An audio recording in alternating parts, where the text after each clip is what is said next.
BTech masters MBB courses చదవాలనుకునే students T hub Hyderabad లో వీసర్స్ global education fair and loan mela June 29 entry. పశ్చిమ బెంగాల్ రాజధాని కలకత్తాలో మరో దారుణం చోటు చేసుకుంది. గతంలో మెడికల్ కాలేజీ ఉదంతం అర్ధరాత్రి జరిగి దేశం మొత్తాన్ని కుదిపేస్తే ఇప్పుడు పట్టపగలు, అది కూడా సాయంత్రం వేళ మొదలైనటువంటి ఒక దారుణం రాత్రి 11 గంటల వరకు కొనసాగుతూనే ఉంది.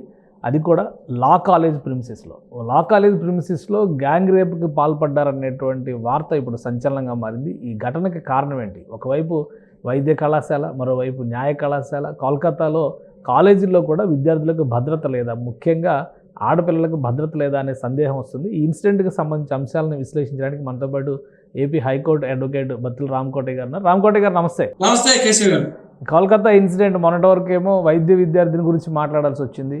తర్వాత ఆ మధ్య శర్మిష్ట అరెస్ట్ గురించి డిస్కస్ చేయాల్సి వచ్చింది. ఆపరేషన్ సింధూర్లో కొన్ని కామెంట్స్ సోషల్ మీడియాలో చేస్తే నోయిడా దాకా వెళ్ళి అరెస్ట్ చేసి మరీ వచ్చారు. కానీ ఈరోజు కోల్కతాలో, అది కూడా చాలా కీలకమైన జనసమ్మర్దం ఉన్నటువంటి ప్రదేశంలో ఉన్నటువంటి కాలేజీ ప్రాంగణంలో జరిగినటువంటి ఇన్సిడెంట్ మొత్తం అది ఒక రాజకీయ అంశంగా కూడా మారిపోతుంది. ఏంటి అసలు ఏం జరిగింది? న్యాయ కళాశాలలో ఉండేటువంటి వసతులు కానీ, సౌకర్యాలు కానీ ఎలాంటివి ఉన్నాయి? ఎందుకు ఇలాంటి ఘటనలు జరుగుతున్నాయి కోల్కతాలోని? స్వామి వివేకానంద గారు చెప్పినటువంటి సూక్తి ఒకటి మనం గుర్తు చేసుకోవాలి. అదేంటంటే, ఎక్కడ స్త్రీలను గౌరవిస్తారో అక్కడ దేవతలు వర్ధిల్లుతారు. దేశ భవిష్యత్తు అనేది విద్యార్థి తరగతి గదుల్లోనే నిర్ణయించబడుతుంది అనేది ఈ ఆర్యోక్తి వివేకానంద స్వామి చెప్పినటువంటి రెండు సూక్తులు మనం గనక ఒకసారి పరిశీలించే దాని క్వైట్ కాంట్రాడిక్ట్ గా ఇప్పుడు జరుగుతూ ఉంది. దేశంలో ఉన్నటువంటి పరిస్థితులు ఒకసారి చూస్తే, సాక్షాత్తు కలకత్తా అంటే పశ్చిమ బెంగాల్ రాజధాని. ఇప్పుడు ఉన్నత విద్యని అభ్యసించేటువంటి, గతంలో జరిగినటువంటి వైద్య విద్య కావచ్చు, ఇప్పుడు న్యాయ విద్యార్థి కావచ్చు, ఉన్నత విద్యని అభ్యసించి వాళ్ళు ఉన్నతమైనటువంటి వృత్తుల్లోకి రావాల్సినటువంటి వ్యక్తులు ఇలాంటి అవాంఛనీయటువంటి, అంటే సభ్య సమాజం కూడా సిగ్గుతో తలదించుకున్నటువంటి పరిస్థితులకి వీళ్ళు ఒడికట్టడం అనేది, మనం వీళ్ళు నిజంగా ఒక రకంగా చెప్పాలంటే న్యాయశాస్త్రం చదువుతున్నారు, చదివాడు కూడా ఆయన. ఎందుకంటే న్యాయశాస్త్రం పూర్తి చేసుకొని అప్రెంటిస్ చేస్తున్నాడు అనేది మనకున్న సమాచారం ప్రకారం. ఇంకో పక్క చెప్తే ఆయన టిఎంఎస్ విద్యార్థి విభాగానికి నాయకుడు, దక్షిణ కలకత్తాలో ఒక ప్రధాన కార్యదర్శిగా టిఎంఎస్ విద్యార్థి విభాగానికి పనిచేస్తున్నాడు. పెద్ద పెద్ద నాయకులతోటి మంచి సంబంధాలు కూడా ఉన్నాయి.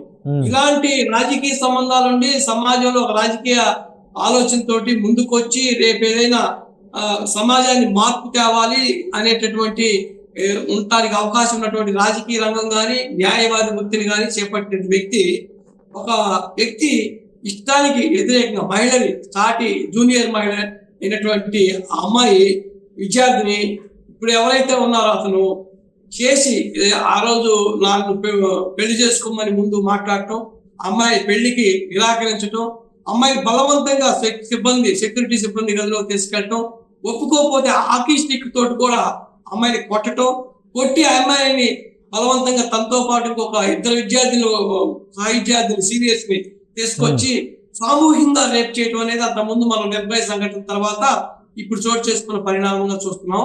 దీంట్లో ఇప్పుడు పోలీసు వాళ్ళు చెప్పినటువంటి ఉన్నతాధికారులు సమాచారం ప్రకారం బాధితురాలు ఇచ్చినటువంటి కంప్లైంట్ బేస్ చేసుకొని ఇప్పుడు మనకి కొన్ని సెక్షన్స్ కూడా వాళ్ళ మీద ఆపాదించారు. పాత సెక్షన్స్ అయితే 354 ఐపీసీ, ఇప్పుడు బిఎన్ఎస్ ప్రకారం అయితే అది 74 కిందకి వస్తుంది. అదేవిధంగా పాత సెక్షన్ 376 ఇప్పుడు బిఎన్ఎస్ ప్రకారం అయితే 64కి వస్తుంది. అదేవిధంగా పాత ఐపీసీ ప్రకారం 509, ఇప్పుడు కనుక మనం చూసినట్టు 351 సబ్ సెక్షన్ 2, 3 కింద కూడా వస్తుంది. అదే పాత సెక్షన్స్ ప్రకారం చూస్తే 509 ఇప్పుడున్న ప్రకారం చూస్తే 79 బిఎన్ఎస్ కింద నమోదు చేశారు. ఇవన్నీ కూడా రేపు వారి మీద బెయిల్ రాకుండా నేరం రుజువైతే 10 years అప్ టు పనిష్మెంట్ జరిగింది. వాళ్ళని పూర్తి స్థాయిలో శిక్షించడానికి కూడా అవకాశం ఉంది. ఇది క్విక్ కన్విక్షన్ కేసుగా కూడా భావిస్తా ఉన్నాం. కానీ అంటే ఈ ఇన్సిడెంట్ జరిగినటువంటి విధానం, ముఖ్యంగా లా కాలేజీలు అంటే వాళ్ళు నేర్చుకునేదే న్యాయ విద్య. అలాంటి చోట్ల ఇలాంటి పరిస్థితులు ఎందుకు వస్తున్నాయి? అతను ఒక స్టూడెంట్స్ యూనియన్ లీడరు, టీఎంసీకి సంబంధించినటువంటి స్టూడెంట్స్ యూనియన్ లీడరు. అక్కడ యూనియన్ ఆఫీస్ పక్కన ఏదో మీటింగ్ పెట్టుకున్నారంట. మీటింగ్ తర్వాత తనని నిర్బంధించి ఈ దుశ్చర్యకు పాల్పడ్డారనేది ఆమె రాసినటువంటి కంప్లైంట్లో చాలా సంచలనమైనటువంటి విషయాలు ఉన్నాయి. సో రాజకీయాలు ప్లస్ కాలేజీలు ఈ విషయంలో పశ్చిమ బెంగాల్లో ఒక స్పెషల్ కండిషన్స్ ఏమైనా ఉన్నాయా, ప్రత్యేకమైనటువంటి కారణాలు ఏమైనా ఉన్నాయా? ప్రతి అంశం కూడా రాజకీయాలతో ముడిపడేటువంటి సంఘటనలు అయిపోతున్నాయి ప్రతిసారి. అప్పుడు కేశవ్ గారు మీరు పశ్చిమ బెంగాల్ చూస్తే భారతదేశాన్ని మొత్తానికి కూడా ఏడు చుక్కలాగా ఉంటుంది. అంటే భారతదేశం ఈ రోజు ఏం ఆలోచిస్తుందో అది నిన్నే ఆలోచించేటువంటి పరిస్థితి పశ్చిమ బెంగాల్ ముందుగానే ఒక రోజు ఆలోచిస్తూ ఉంటుంది. అంటే మనం చూస్తే జాతీయ ఉద్యమంలో కూడా బెంగాల్ విభజన కానివ్వండి, జాతీయ ఉద్యమానికి సుభాష్ చంద్రబోస్ లాంటి నాయకులను అందించినటువంటి గడ్డ. అదేవిధంగా పశ్చిమ బెంగాల్లో ఒక కమ్యూనిస్ట్ భావజాలం 30 ఏళ్ళు కమ్యూనిస్టులు ఏకదాటిగా 6 సార్లు గెలిచి ఒకే ముఖ్యమంత్రి జ్యోతి బసు గారిని అందించినటువంటి చరిత్ర ఉన్నటువంటి ఒక అవేర్నెస్ కలిగినటువంటి రాష్ట్రం అది. ఇప్పుడు దాకా కూడా ఒక అభివృద్ధిలోనో లేదంటే ఒక రాజకీయంగా ఒక మంచి ఇన్స్పిరేషన్ ఇవ్వటం కానీ, యాజిటేషన్ చేయటం కానీ, ఏదన్నా ఒక మంచి అవేర్నెస్ స్టేట్ గా ఉండేది. ఇప్పుడు వచ్చేటప్పటికి మనం చూస్తే మన మెడికల్ విద్యార్థి విషయంలో కానీ, ఇప్పుడు ఏమన్న విషయంలో కానీ చూస్తే ఇప్పుడు నెగిటివ్. అంటే మనం ఏదైతే మనకి సమాజంలో ఉన్నటువంటి విలువలకు వ్యతిరేకంగా ఆడవాళ్ళకి ఇప్పుడు మనం చూస్తే మనం ఒక రాష్ట్రం కానీ ఒక దేశం కానీ డెవలప్ చెందాలంటే స్త్రీలు కూడా సమూలంగా సమాన స్థాయిలో డెవలప్మెంట్ చెందాలంటే వాళ్ళకి స్వేచ్ఛ కావాలి. వాళ్ళకి స్వేచ్ఛ అంటే వాళ్ళు నిర్భయంగా ఎక్కడైతే ఇప్పుడు మన మహాత్మా గాంధీ గారు చెప్పినట్లు స్త్రీ అర్ధరాత్రి కూడా స్వేచ్ఛగా నిర్భయంగా తిరిగినప్పుడు ఈ దేశానికి నిజమైన స్వతంత్రం అని చెప్పారు. ఇప్పుడు అర్ధరాత్రి కాదు, పట్టపగలే రాష్ట్ర రాజధాని కలకత్తాలో అది సాక్షాత్తు న్యాయ విద్యార్థులు చదువుకొని న్యాయవాదులు తయారు చేసేటువంటి ప్రగణంలో ఇప్పుడు ఆ అమ్మాయికి వ్యతిరేకంగా ఇది జరిగిందంటే సభ్య సమాజం భారతదేశం కూడా ఎటుపోతుంది. ఈ యొక్క మనం చూస్తే సామాజిక సంక్షోభం లాంటిది కూడా ఏమవుతుంది, స్త్రీ యొక్క వాళ్ళని చూసినట్లయితే సాధికారిత. ఇప్పుడు వేరే పిల్లల్ని చదివించాలన్నా, వాళ్ళని ఎడ్యుకేషన్ వైపు ప్రోత్సహించాలన్నా తల్లిదండ్రులు భయపడేటువంటి పరిస్థితి కూడా ఉంది. ఈ ఘటన జరిగినాక స్త్రీని గడప దాటకుండా వాళ్ళ ఉన్నత ఒక MP already Trinamool Congress MP ఒక కామెంట్ కూడా చేశాడు. ఆమె స్నేహితులే ఆమె పైన అఘాయిత్యానికి పాల్పడ్డారు, ఎలాంటి స్నేహితులు ఎంచుకోవాలో అది వాళ్ళ చాయిస్, ఆ విషయంలో ఫెయిల్ అయితే ఎలాంటి పరిణామాలే ఉంటాయి అన్నాడు. ఎవరికి హెచ్చరిక? ఆయన చెప్పినటువంటి మాటలు తప్పు చేసిన వాళ్ళని దండిస్తున్నట్టు హెచ్చరిస్తున్నట్టు అనుకోవాలా, లేదంటే బాధితురాల్ని దండిస్తున్నట్టు బెదిరిస్తున్నట్టు భావించాలా? ఇది ఉన్నత స్థానంలో ఉన్న వ్యక్తులు, సమాజానికి మార్గదర్శకంగా నిలవాల్సినటువంటి వ్యక్తులు, సమాజం దశని నిర్దేశించాల్సిన వ్యక్తులు ఇలా ముద్దాయిల్ని వెనకేసుకొని వచ్చి బాధితురాలకు వ్యతిరేకంగా వాళ్ళు స్నేహితుల్ని సెలెక్ట్ చేసుకునేటప్పుడు, అంటే ఎవరైనా తల్లిదండ్రులు జన్మనిచ్చేటప్పుడు కానీ స్నేహం చేసేటప్పుడు కానీ వీళ్ళు మంచోళ్ళు వీళ్ళు చెడ్డోళ్ళు అని చెప్పి పసిగట్టేటటువంటి పరిజ్ఞానం అందరికీ ఉండకపోవచ్చు. అది ఉండాలని రూలు కూడా ఏమి లేదు. కానీ సంఘటన జరిగినప్పుడు వాళ్ళ మీద ప్రభుత్వ పరంగా ఇప్పుడున్నటువంటి రూలింగ్ గవర్నమెంట్ టీఎంసీ ఎలాంటి చర్యలు అవలంబించాలా, ఎలాంటి చర్యలకి మనం ఇలాంటి జరగకుండా ఎలాంటి ప్రికాషన్స్ తీసుకోవాలా అనే దాని మీద నాయకత్వం దృష్టి పెట్టకుండా ఈ రోజు ఇలాంటి తప్పుడు స్టేట్మెంట్లు ఇచ్చి అదే విధంగా ముద్దాయిల్ని ప్రోత్సహించే విధంగా, నిందితుల్ని ఇంకా ఎంకరేజ్ చేసే విధంగా వాళ్ళ పార్టీ యొక్క విద్యార్థి విభాగం నాయకుడు కాబట్టి దాన్ని వెనకేసుకునే విధంగా చెప్తుంటే వాళ్ళ పార్టీ జాతీయ అధ్యక్షురాలు ముఖ్యమంత్రి గారు మమతా బెనర్జీ గారు వారు ఒక స్త్రీ 3 సార్లు ఆమెకు అధికారం అందించారు. ఒక స్త్రీ ఉన్నటువంటి అధినాయకత్వంలో ఉన్నటువంటి ఈ ఎంపీ ఒక స్త్రీ పరిపాలిస్తున్నటువంటి రాష్ట్రంలో రాజధానిలో ఇలాంటి సంఘటన జరిగితే సిగ్గుతో తలంచుకొని చంపలేసుకోవాల్సినటువంటి పార్లమెంట్ సభ్యుడు ఇలాంటి కామెంట్ చేయడం అనేది చాలా సిగ్గుచేటు. ఆయన ఆ కామెంట్ ని కూడా విత్డ్రా చేసుకోవాలనేది నా అయినా. ఇప్పుడు దీనిపైన విచారణ ఏ విధంగా ఉండొచ్చు? ఆల్రెడీ మనం వైద్య విద్యార్థిని ఇష్యూ కూడా అలానే దేశం మొత్తం చూసింది. ఫైనల్గా ఎవరైతే ఆ ఘటనకి పాల్పడ్డారని మొదట అన్నారో అతన్నే కోర్టు కూడా తేల్చి చెప్పింది దోషి అతనే అని చెప్పింది. ఇప్పుడు ఈ కేసు విషయంలో కూడా రాజకీయ ప్రభావం ఎక్కువగా ఉందనే అభిప్రాయం ఉంది.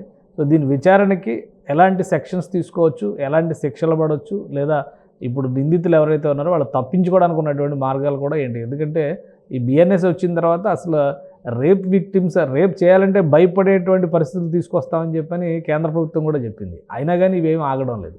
సో ఎలాంటి సెక్షన్స్ పెట్టే అవకాశం ఉంది ఇందులో? మీరు చెప్పిన ప్రకారం దీంట్లో ఇప్పటికే జాతీయ మహిళా కమిషన్ స్పందించింది. వాళ్ళు స్పందించి దీని మీద ఒక స్వతంత్ర ప్రతిపదికి వెళ్ళినటువంటి సమస్యతోటి విచారణ చేయించాలా అని చెప్తున్నారు. అక్కడ కేశవ్ గారు మీరు కనుక ఆలోచించినట్లయితే రాజకీయ పరిస్థితుల్ని, రాజకీయ యొక్క సినారీ, పొలిటికల్ సినారీని చూసినట్లయితే పశ్చిమ బెంగాల్లో బీజేపీ అనేది అపోజిషన్ లో ఉంది రాష్ట్రంలో, కేంద్రంలో బీజేపీ రూలింగ్ లో ఉంది. అక్కడ టీఎంసీ ఉంది కాబట్టి ఖచ్చితంగా బీజేపీ అధినాయకత్వం కూడా దీన్ని పెద్ద యాజిటేషన్ చేయడానికి అవకాశం ఉంది. ఇది నేషనల్ ఇష్యూగా కూడా ఇది అవుతా ఉంది. అందుకని దీని మీద స్వతంత్ర పరిపతి కలిగినటువంటి ఒక పరిశోధన, ఒక ఇన్వెస్టిగేషన్ అనేది జరగాలి.